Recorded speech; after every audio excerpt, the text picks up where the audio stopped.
Hi there. Welcome back. We're here for Ramona the Pest, Chapter 5.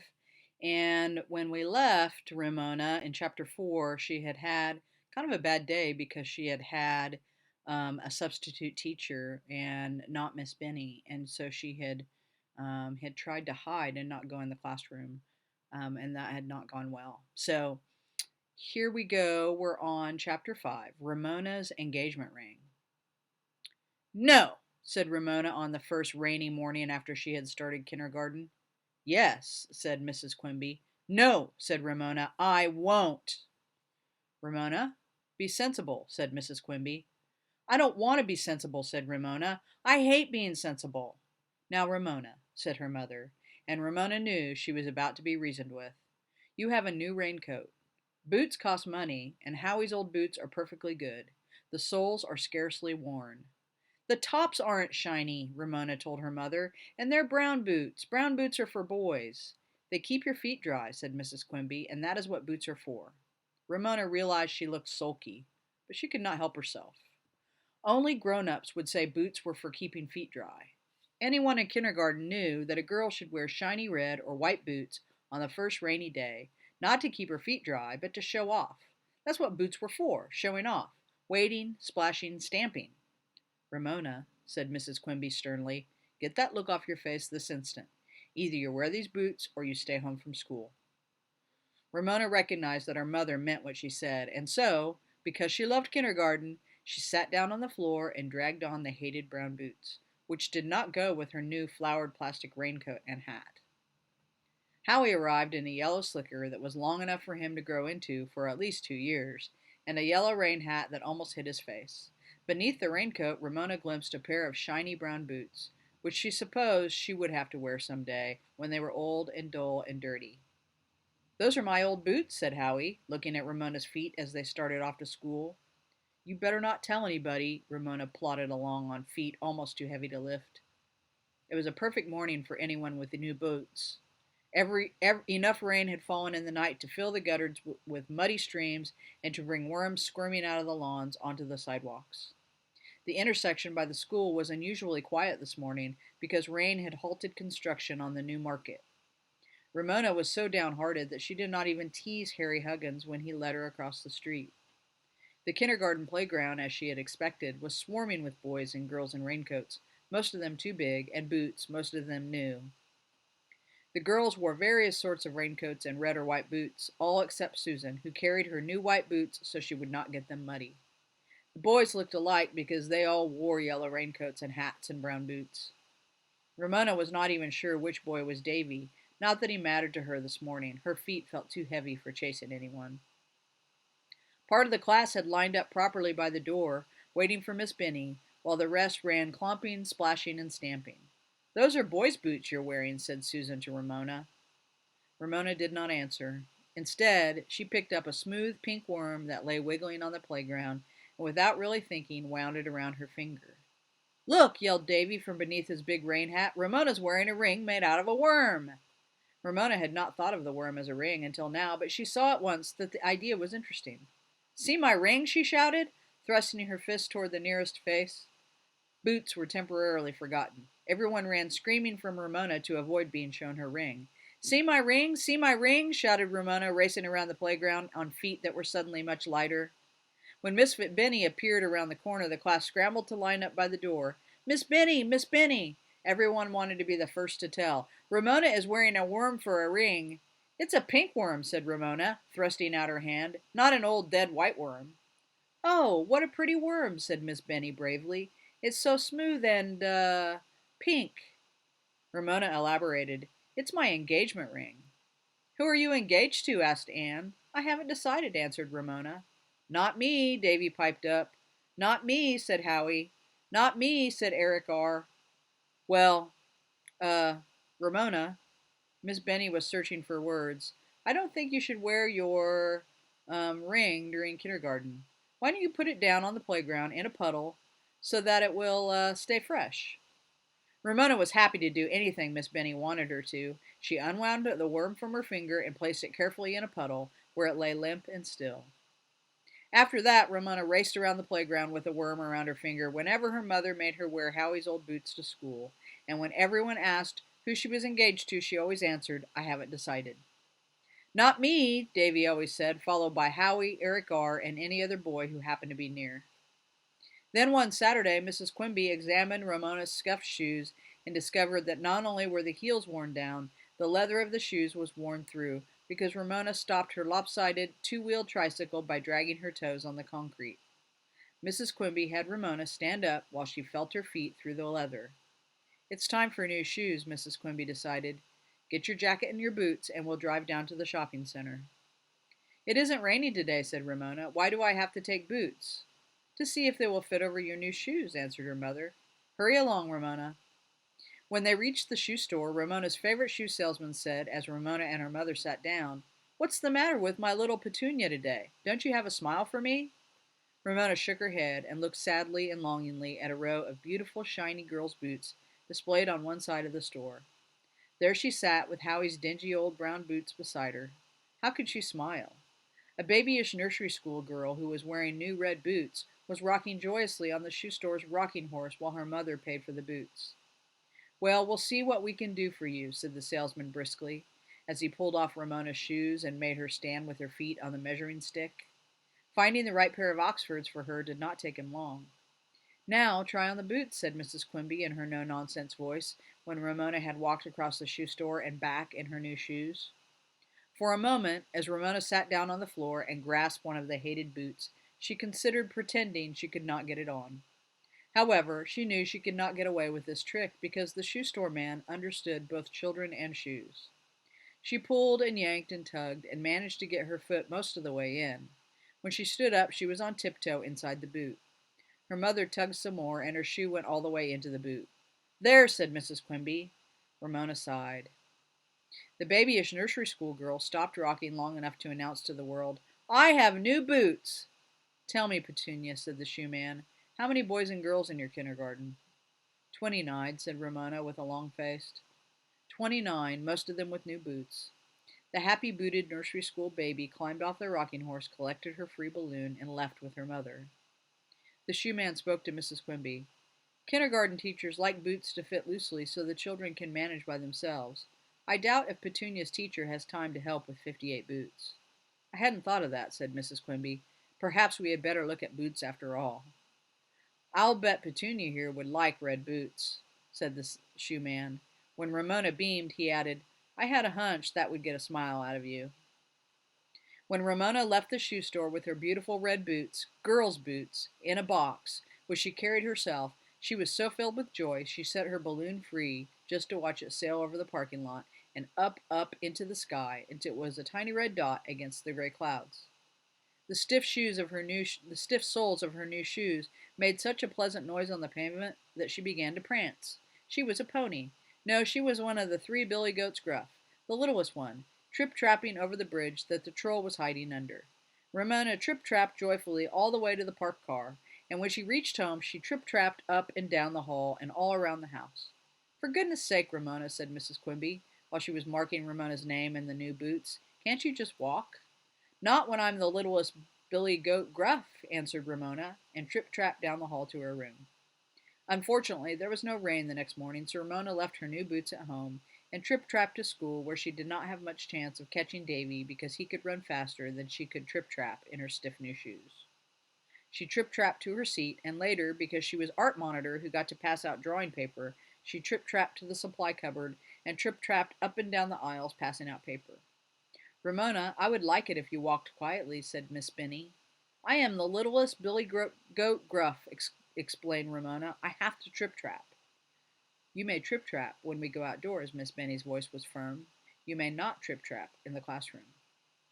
At playtime, the whole class turned into Billy Goat's Gruff and trip-trapped around the playground, but none so joyfully or noisily as Ramona. The gathering clouds, Ramona noticed, were dark and threatening. Sure enough, that evening rain began to fall, and all night long it beat against the south side of the Quimby's house. The next morning, Ramona, in her boots and raincoat, was out long before Howie arrived to walk to school with her. She waded through the wet lawn, and her boots became even shinier when they were wet. She stamped in all the little puddles on the driveway. She stood in the gutter and let muddy water run over the toes of her beautiful new boots. She gathered wet leaves to dam the gutter so she could stand in deeper water. Howie, as she might have expected, was used to his boots and not a bit excited. He did enjoy stamping in puddles, however, and together they stamped and splashed on the way to school. Ramona came to a halt at the intersection guarded by Henry Huggins in his yellow slicker, rain hat, and brown boots. "Look at all that nice mud," she said, pointing to the area that was to be the parking lot for the new market. It was such nice mud, rich and brown, with puddles and little rivers and the tire tracks left by the construction trucks. It was the best mud, the muddiest mud, the most tempting mud Ramona had ever seen. Best of all, the day was so rainy there were no construction workers around, so tell anyone to stay out of the mud. "Come on, Howie," said Ramona. "I'm going to see how my boots work in mud." Of course, she would get her shiny boots muddy, but then she would have the fun of turning the hose on them that afternoon after kindergarten. Howie was already following Henry across the street. When Henry executed his sharp about face on the opposite curb, he saw that Ramona had been left behind.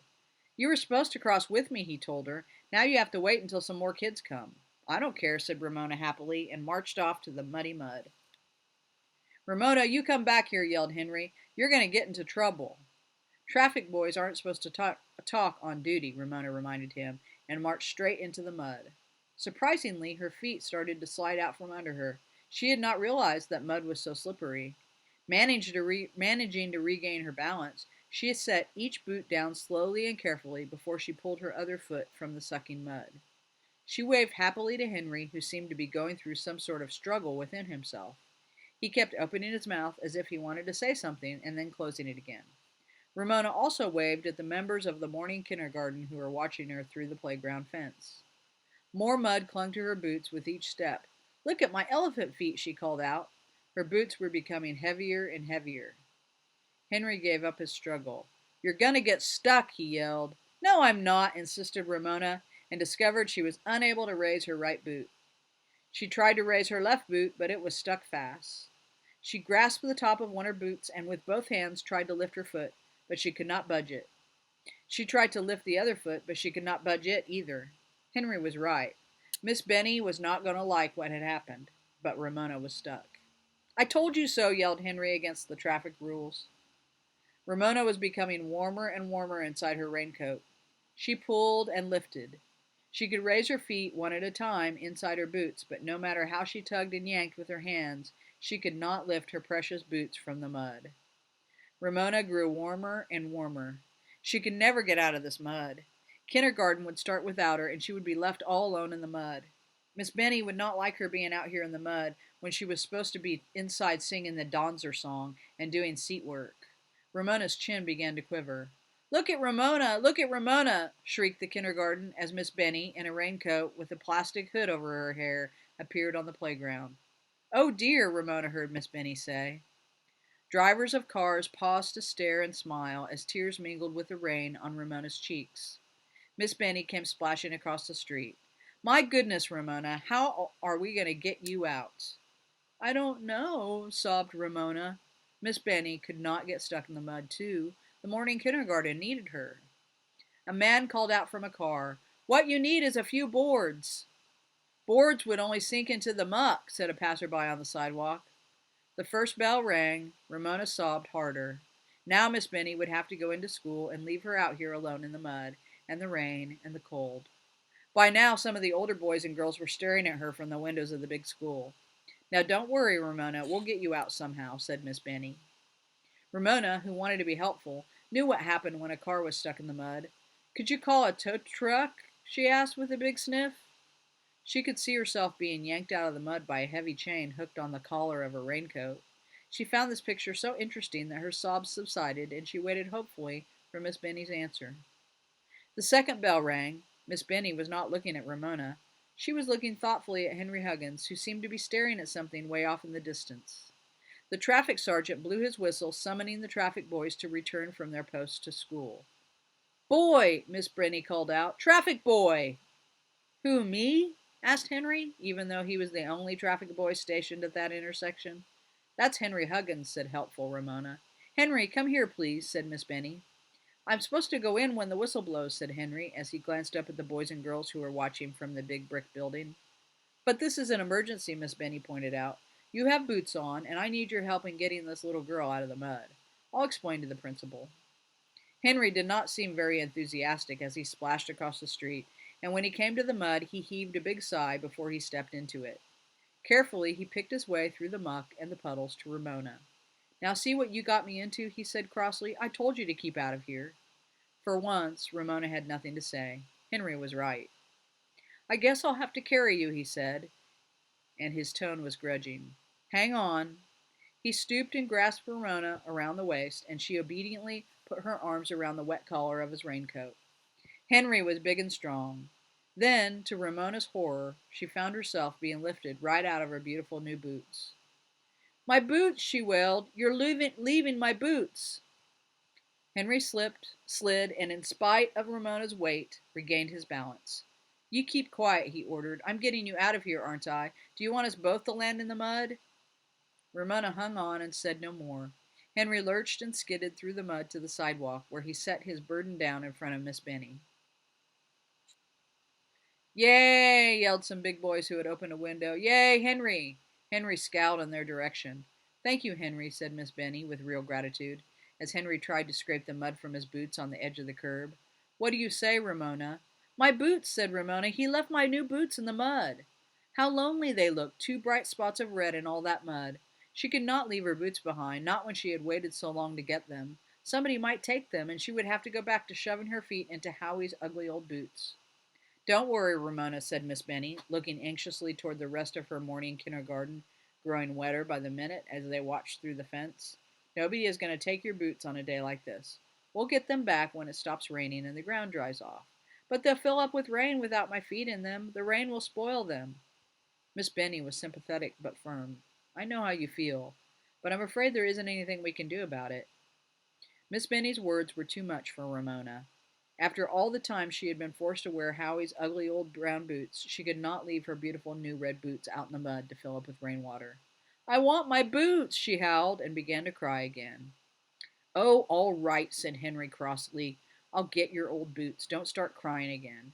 And heaving another gusty sigh, he waded back out into the empty lot, yanked the boots out of the mud, and waded back to the sidewalk, where he dropped them at Ramona's feet. There, he said, looking at the mud-covered objects with dislike.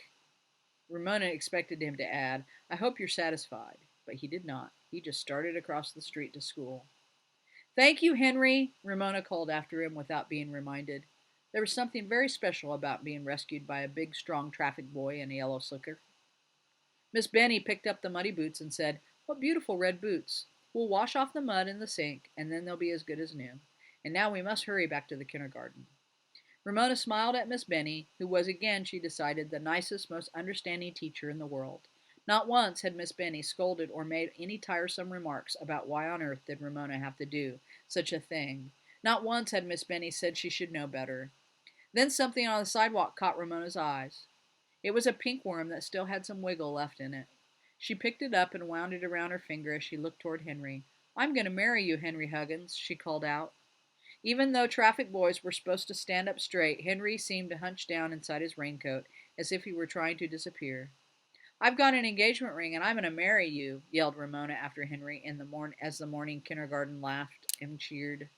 Yay, Henry, yelled the big boys, before their teacher shut the window. As she followed Miss Benny across the street, Ramona heard Davy's joyful shout, Boy, I'm glad it isn't me. Well, that's chapter 5. I'll see you next